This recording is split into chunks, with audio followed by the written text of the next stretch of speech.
नमस्कार हूँ निर्मल्या दास दशम डी छात्र आज ओडिया पक्ष 2026 11 एप्रिल 2026 अमृता पीढ़ी सारस्वत समारोह आज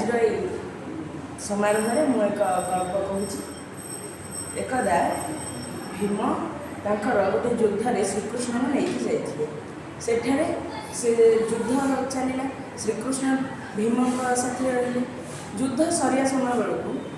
समस्त युद्ध सरीगला अन्य विपरीत पक्ष जो थे भीम विपरीत पक्ष से मरीगले एवं किछि समय पर भीम को सेठू जी मंत्री थे से माने छाड़ीदे से जो मंत्री कहले कि आसतु आम राज्यकार्य केमी आम तुलाऊलु मैंने आम राज्यर जिते भंडार घर समस्त प्रकार जिनस बटा टी आप देखीदे जाते से भीम सहित कृष्ण जाए भीम से जाकि भंडार घर भर जो गले से भंडार घर भर देखिए अनेक स्वर्ण रूपये परिपूर्ण कृष्ण जो मना कले कि कौन प्रकार लोभ कर ना मैंने आम बाहर जी चलवाई अच्छी जी रही अच्छी ये सब जिन देखी लाभ ना किंतु भीमकर एत जिनस स्वर्ण खंडा कलर आ बहुत अनेक जिनस देखिए कौन प्रति लोभ है केवल गोटे मुकुटा था जहाँ स्वर्णर भी नाला ता प्रति लोभ है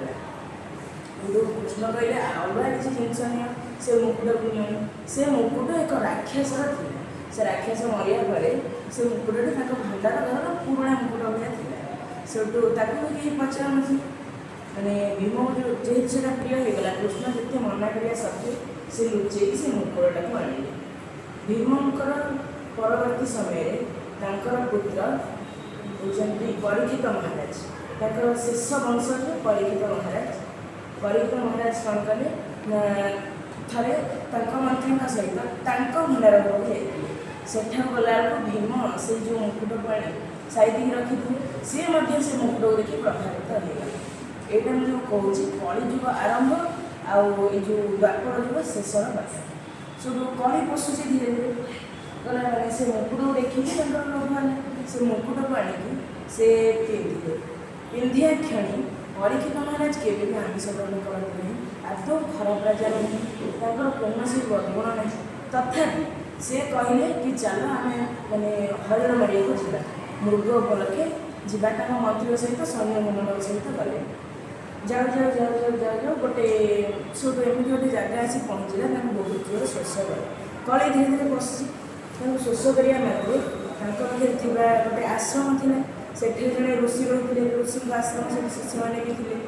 ऋषि से समय तपस्या थे ब्रह्मांड विषय भगवान विषय तपस्या करते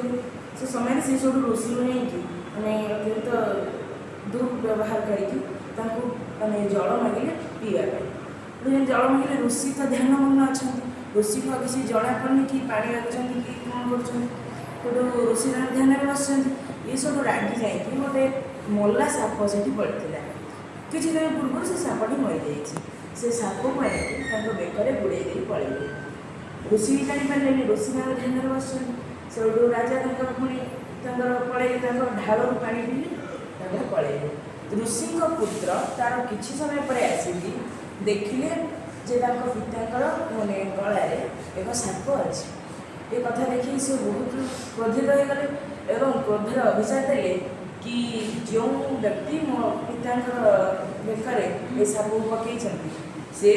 मैंने 7 दिन भितर मृत्युवरण करेंगे यह कहवा मात्रे निद भांगी मैंने ये भांगी जा तपस्या मग्न हो से जो ऋषिंकर से कहले कि नाई नाई एमती अभिशाप दिखाँ से परीक्षित महाराज बहुत धार्मिक राजा कौन से कारणवशत से कहीदे क्षमा कर ऋषि पार्टी कौन बहुत भूल लोक बहुत बड़ लोक पार्टी ज्ञानर अधिकारी पार्टी जदि कौन अभिशाप कौन आमको कष्टदायक भाया कथा बाहर जाए ताने सी नौटी पारे आम उपर तार प्रभाव पड़ो ही पड़ो किसी समय गला तार प्रभाव पड़ा कौन परीक्षित महाराज सब जाकि मुकुट को ओह्लैदेले ज्ञात है कि मत ऋषि अभिशाप दे ऋषि पाखक गले जाकि पाद तले पड़गले पाखक जाकि से कहले कि मत क्षमा कर ऋषिंकर कि बाकी